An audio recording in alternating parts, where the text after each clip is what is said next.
Hezbollah. Hezbollah. हम्म, Hezbollah के लड़ाकों ने सबसे पहले इसराइल पे अटैक किया था। आपको ध्यान होगा कि वो घुसे थे, कुछ लोगों को मार गए, इसराइल के लोगों को बंदी बना के ले गए।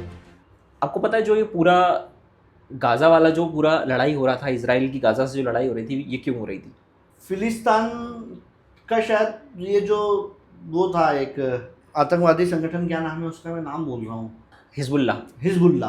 हम्म, हिजबुल्ला के लड़ाकों ने सबसे पहले इसराइल पे अटैक किया था। आपको ध्यान होगा कि वो घुसे थे, कुछ लोगों को मार गए, इसराइल के लोगों को बंदी बना के ले गए। तो फिलिस्तान ने कहीं ना कहीं उसका सपोर्ट किया कि उसको जगह दी, और फिलिस्तान की आर्मी ने उसकी मदद की। इसीलिए उन्होंने जो गाजा उनका हब था, उस गाजा पे अटैक करना चालू करा। गाजा पे ही करा था ना? और इसमें ऐसा भी था कि ईरान ने भी इनको सपोर्ट किया था, इस वजह से भी इनका कॉन्फ्लिक्ट ज्यादा है। ईरान ने पूरा फिलिस्तान को सपोर्ट करा क्योंकि मुस्लिम देश था। मुस्लिम देश ने मुस्लिम देश का सपोर्ट किया। और इजराइल का आप उठा के देखेंगे सिनेरियो, तो इजराइल के जितने युद्ध हुए वो सब मुस्लिम देशों से हुए। और इसमें एक चीज़ और जो मेरे को समझ में आई कि एक्चुअली जो गाज़ा की जो लड़ाई है ना, वो जैसे अपने यहाँ प्लॉट के लिए लोग नहीं लड़ते हैं, वो प्लॉट वाली लड़ाई है।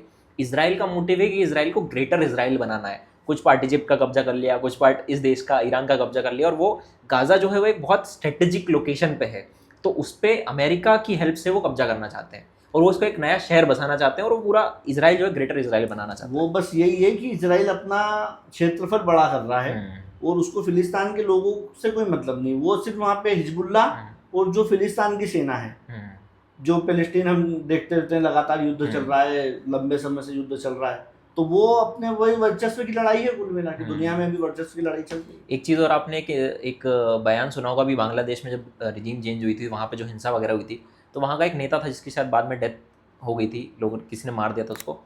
वो कह रहा था कि मैं ग्रेटर बांग्लादेश बनाऊंगा। उसने उस ग्रेटर बांग्लादेश में बिहार का भी कुछ हिस्सा और कुछ असम असम का हिस्सा दिखा दिया था। उसने शायद मैप, अपना जो मैप जारी करा था, हाँ। उस मैप में हमारे बिहार के और जो बांग्लादेश से लगे हुए दूसरे जो राज्य हैं उनकी बॉर्डर भी शामिल कर दी थी। वो कुछ नहीं, वो इनकी इतनी औकात नहीं है कि भारत से लड़ लें। हमारी सेना, हमारा भी जो नेतृत्व है तो इतना कमजोर नहीं है। हमको कोई भी देश, आज मैंने क्या कहा है, चाइना हो या अमेरिका, अगर जिस दिन हमसे लड़ेंगे हम घर में घुस के मारेंगे इनको। क्योंकि देखो, जहाँ वजूद की लड़ाई आ गई तो मतलब फिर तो आज 150 करोड़ लोगों का देश है। मतलब आखिरी सांस तक लड़ेंगे हम, खुद सेना के साथ खड़े हो जाएंगे लड़ने बॉर्डर पे। मतलब जब देश की पे आ गई तो फिर बचे ही क्या है? क्योंकि जो हमारा है वो हमारा है। आज हम अगर किसी देश के गुलाम हो जाए तो जो हमको हमारा देश दे रहा है वो देश थोड़ी दे सकते। आप देखिए दूसरे देशों में जो लोग पढ़ने जाते हैं या काम के सिलसिले में जाते हैं, थोड़ी सी आफत आ जाती है, इनको अपना देश याद आ जाता है। भाई उम्मीद किससे लगाते हो आप? अपने देश से लगाओगे ना। हमारी मातृभूमि है। हम माँ बोलते हैं, भारत माँ को जान दे देंगे, माँ के लिए किसी की और जान ले लेंगे किसी की भी।